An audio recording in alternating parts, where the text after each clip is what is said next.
ਸਾਡੇ ਵੱਲੋਂ 10,000 ਰੁਪਈਆ ਆਇਆ ਅਤੇ ਮੇਰੇ ਪੋਤਰੇ ਯਤੀਮ ਨੇ, ਮਾਂ ਪਿਓ ਕੋਈ ਨਹੀਂ, ਅਤੇ ਉਹਨਾਂ ਨੂੰ ਕਿਤਾਬਾਂ ਜੁੱਤੀਆਂ ਕੱਪੜੇ ਲੈ ਕੇ ਦਿੰਦੀ ਹਾਂ, ਸ਼ੂ ਅਤੇ ਦੂਸਰਾ ਉਹਨਾਂ ਦੇ ਜੋ ਖਾਣ ਪੀਣ ਨੂੰ ਬਣਾਉਂਦੀ ਹਾਂ ਇਹਨਾਂ ਪੈਸਿਆਂ 'ਚ ਪੁੱਤ। ਇਹਨਾਂ ਪੈਸਿਆਂ 'ਚ ਮੈਂ ਯਤੀਮ ਬੱਚਿਆਂ ਦਾ, ਪੋਤਰਿਆਂ ਦਾ ਖਰਚਾ ਵੀ ਕਰਨੀ ਆ ਅਤੇ ਉਹਨਾਂ ਨੂੰ ਲੈ ਕੇ ਸ਼ੈਅ ਦਿੰਦੀ ਹਾਂ।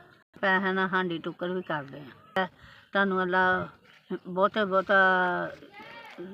ਯਾਰਤਾਂ ਕਰਾਵੇ, ਅੱਲਾ ਤੁਹਾਨੂੰ ਸੋਹਣੇ ਕੰਮ ਵਿਖਾਵੇ ਹੈਂ। ਅੱਲਾ ਤੁਹਾਨੂੰ ਮਦੀਨੇ ਦੀ ਜ਼ਿਆਰਤ ਕਰਾਵੇ।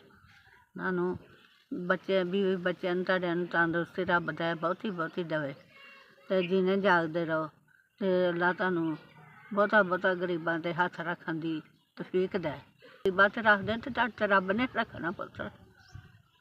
ਤੰਦਰੁਸਤੀ ਦੇ ਤੁਹਾਨੂੰ, ਤੁਹਾਡੇ ਬੱਚਿਆਂ ਨੂੰ ਪੜ੍ਹਾਈ 'ਚ ਪਾਸ ਹੋਣ, ਤੁਹਾਡੇ ਬੱਚੇ ਕਾਰੋਬਾਰ 'ਚ ਸਹੀ ਰਹਿਣ, ਤੰਦਰੁਸਤ ਰਹਿਣ।